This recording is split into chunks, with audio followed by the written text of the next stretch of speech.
이번 영상은 삼성전자의 지원을 전혀 받지 못하였으며 하이마트에서 자급제로 240만원에 구매를 했습니다.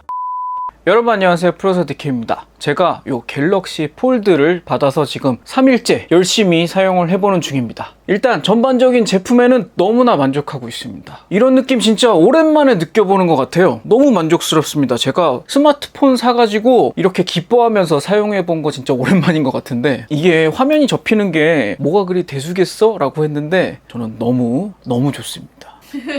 뭔가 정말 혁신이란 이런 것이 아닌가, 신세계를 만난 기분, 너무 기분 좋게 잘 쓰고 있는데, 전반적인 리뷰에 앞서 오늘 영상의 내용은 뭐냐면, 구매하기 전에는 미처 몰랐던 갤럭시 폴드의 단점에 대해서 이야기를 해볼까 합니다. 왜 만족하면서 잘 쓰고 있으면서 이렇게 단점 얘기를 늘어놓느냐면, 이 갤럭시 폴드가 가격이 만만치 않지 않습니까? 240만원입니다. 자급제로 240만원 다 주고 샀는데 가격이 절대로 만만한 가격이 아니니까, 저처럼 이렇게 구매 전에는 몰랐다가 구매하고 나서 아니 이럴 수가 라고 놀라지 마시라고 마음의 준비를 하시는 차원에서 단점을 좀 알려드리겠습니다. 구매 예정인 분들한테 참고가 되는 영상이 되었으면 좋겠어요.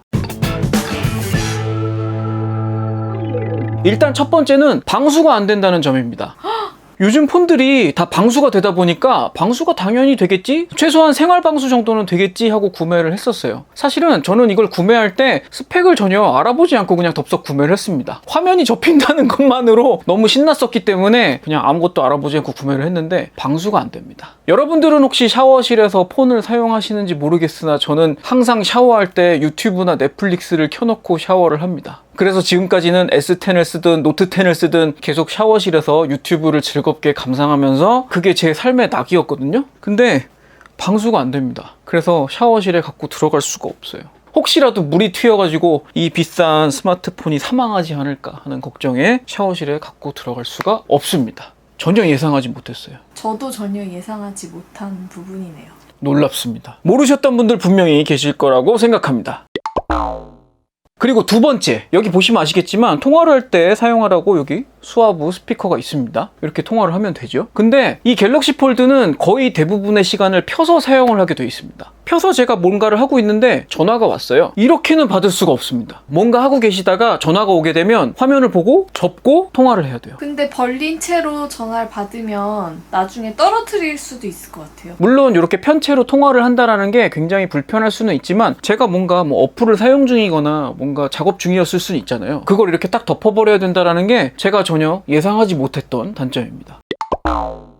그리고 세 번째는, 이거는 약간 어느 정도 예상은 했던 건데, 갤럭시 폴드의 화면을 이렇게 펼치시면 보시다시피 대략 아이패드 미니 정도의 사이즈 가로가 나와요. 그에 비해서 세로는 일반적인 태블릿보다 사이즈가 짧습니다. 그러다 보니까 인스타그램 같은 경우는 사진을 정사각형으로 올리시잖아요. 그러면 인스타그램 화면입니다. 글이 안 보이네요. 이렇게 움직이면 볼 수 있어요. 인스타그램 기준에서는 사진 한 장이 꽉 차게 뜨는 화면이 되거든요. 그리고 유튜브 보시겠습니다. 유튜브 같은 경우는 썸네일이 채 2개가 보이지 않습니다. 그래서 목록을 훑어볼 때 조금 아쉬운 점이 있어요. 이런 화면 비율 때문에 생기는 문제는 다른 앱에서도 마찬가지인데, 예를 들자면 제가 즐겨하던 게임이 궁수의 전설인데요. 세로가 짧다 보니까 맵이 조금 보입니다. 가로는 꽉 채워가지고 보여주다 보니까 세로가 되게 짧게 나와요. 이렇게 가변 사이즈를 지원하는 게임이라든가 이런 데에서는 조금 불편함이 느껴지실 수 있을 것 같습니다. 만약에 유튜브 앱 같은 경우는 아이패드에서 보면 목록이 이런 식으로 보이지 않잖아요. 패드용의 UI가 따로 있지 않습니까? 근데 갤럭시 폴드 같은 경우는 그냥 화면 비율이 바뀐 폰으로 인식하기 때문에 폰의 어플이 화면 비율이 바뀌어서 이렇게 들어와 있어요. 그러다 보니까 이 부분은 삼성이 어떻게 해결해 줄 수도 없고, 이 앱을 제작한 구글이라든가 아니면 여타 그 앱을 제작한 앱 제작사에서 해결을 해줘야 되는 문제인데, 삼성 갤럭시 폴드 하나를 위해 그런 업데이트를 해줄 수 있을지 잘 모르겠습니다. 그래서 이 부분은 약간 불편함을 감수하고 사용을 해야 되긴 할 것 같아요. 근데 저 같은 경우는 사실 유튜브가 그렇게 막 불편하지만은 않다고 생각하는 게, 이런 식으로 화면을 틀었을 때 거의 다른 폰에서, 좀 작은 사이즈 폰에서는 풀스크린을 보는 사이즈로 화면을 보면서 밑에 댓글 같은 거를 더 확인할 수가 있으니까 이 점은 또 장점이 될 수도 있습니다.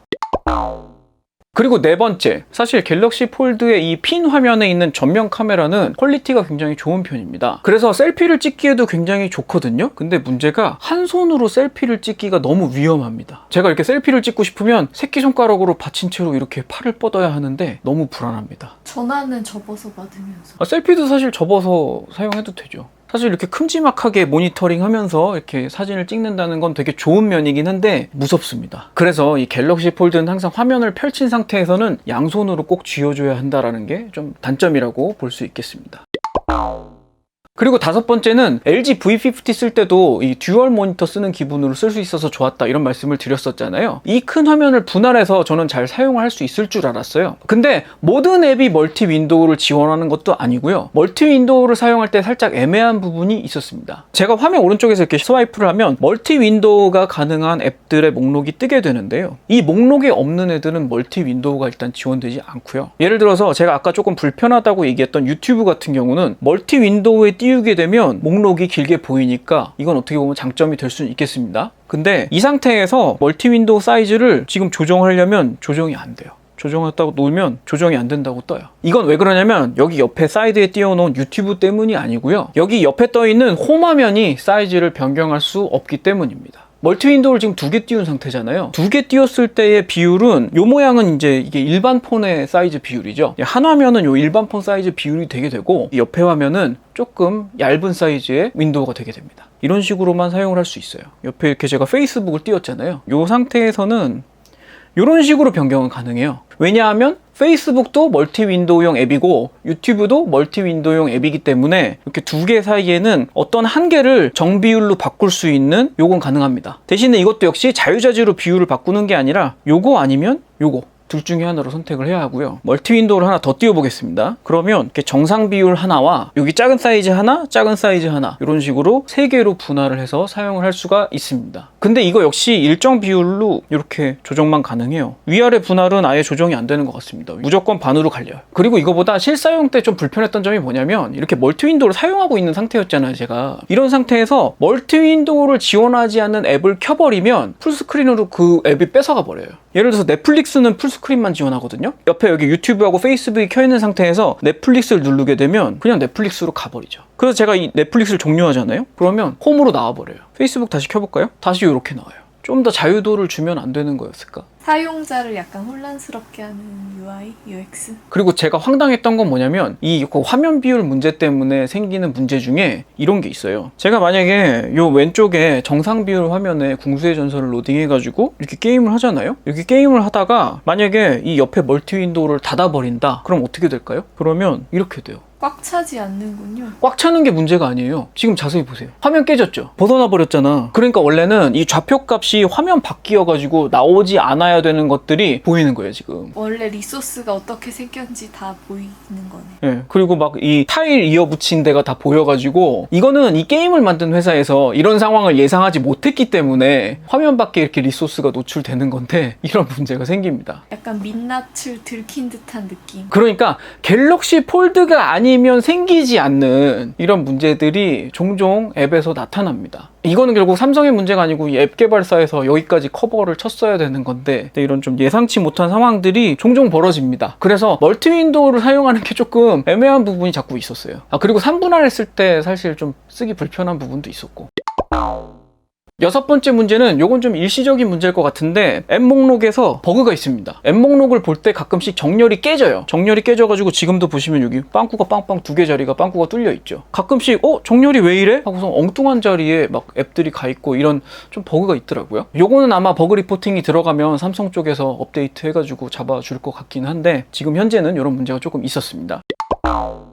그리고 7번째 문제는 노치였습니다. 생각보다 노치가 너무 크지 않습니까? 위치도 좀 그렇고 이 노치 사이즈가 너무 커가지고 유튜브에서 풀스크린을 돌리잖아요? 영상을 잘라 먹습니다. 넷플릭스에서 풀스크린을 틀게 되면 노치가 있는 요 라인을 아예 자르고 플레이를 해버립니다. 그리고 다른 웬만한 앱들에서도 풀스크린을 사용하는 거는 다 노치가 거슬렸어요. 물론 이거는 구매하기 전에 이따만한 노치가 들어있다라는 거는 알고선 구매한 거긴 한데 실제로 사용을 해보니까 참 눈에 거슬리더라고요. 왜 구매 전에는 이 화면 사이에 뭐 주름이 거슬릴까봐 뭐 걱정하시거나 이런 분들이 더 많잖아요. 근데 실제로 이 주름은 뭐 그냥 뭐 쓰다 보니까 적응되는 것 같고요. 오히려 이런 이미 잘 알고 있다고 생각했던 노치 같은 부분이 더 마음에 걸리더라고요.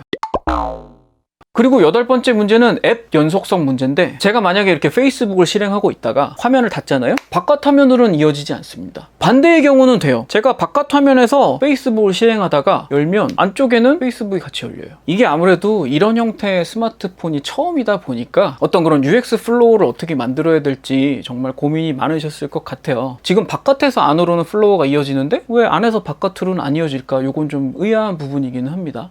그냥 이 닫은 상태는 거의 이제 통화용 상태라고 생각을 한 건가? 뭐 그럴 수 있겠네요. 그리고 마지막으로 9번째는 뭐냐면, 제가 여태까지 잘 사용하고 있는 어떤 종류의 차량용 거치대에도 편 상태로는 폰이 올라가질 않습니다. 저는 차에서 내비게이터로 거의 뭐 T맵을 계속 사용을 하고 있는데요. 이 화면만 보시면 굉장히 맵이 시원하고 아주 보기 좋지 않습니까? 차에서 이렇게 사용을 했으면 좋겠는데 이게 어떤 핸드폰 거치대에도 올라가질 않아요. 아마 태블릿 거치대에다가 얹어야 될 걸로 예상이 되는데, 또 하나 걱정되는 부분이 뭐냐면, 태블릿 거치대 같은 경우 양쪽으로 이렇게 딱 잡을 거 아닙니까? 양쪽에서 조이는 힘이 가해지는 순간 잘못하면 이게 접혀버린다는 거예요. 굉장히 좀 위험한 상황이 벌어질 수도 있을 것 같습니다. 이거는 왜 후면 접착 시 거치를 하지 않고서는 해결할 방법이 없을 걸로 보입니다. 내비를 이렇게 펴가지고 사용을 할 수 있으면 좋을 텐데요. 거치대에 올라가지도 않고 바깥 화면을 사용을 하자니, 지금 이게 바깥 화면 최대 밝기로 한 거거든요. 주간의 시인성이 굉장히 좋지 않습니다. 맵을 보기가 너무 불편합니다. 스탠드가 되는 애들이 많아요. 그냥 이 자체로 스탠드로 이렇게 펴놔라 가능할 것 같습니다. 뭐 논슬립 패드 같은 데다가 얹어가지고 그렇게는 될 것 같네요. 급정거하는 순간 날아가고 어디 박으면 정말 피눈물이 나겠죠. 여기까지 제가 갤럭시 폴드를 구매하기 전에는 미처 몰랐던 갤럭시 폴드의 단점들을 나열해 봤습니다. 혹시 구매 예정 있으신 분들은 참고가 되셨으면 좋겠고, 뭐 이런 단점들을 뭐 여러분은 뭐 이미 간파하셨을 수도 있겠습니다만, 저는 정말 구매하기 전에는 미처 몰랐던 내용들입니다. 오늘 또 단점만 얘기해가지고 삼성 갤럭시 폴드가 마음에 안 드냐 뭐 이렇게 생각하시는 분들도 계실 것 같은데 오해하지 마세요. 저는 삼성 갤럭시 폴드가 지금 너무 마음에 들고, 제가 근래 한 5년간 구매한 스마트폰 중에 가장 높은 만족도를 느끼고 있는 핸드폰입니다. 다음에는 장점을 포함한 전반적인 리뷰를 한 번 더 촬영해 보도록 하겠습니다. 오늘 방송도 유용하셨으면 구독과 좋아요 부탁드리고요. 더 깊은 얘기, 더 많은 얘기들은 네이버 카페 프로서 DK 네이버 카페로도 방문해 주세요. 저는 다음 방송에서 또 찾아뵙도록 하겠습니다. 지금까지 프로서 DK였습니다. 감사합니다.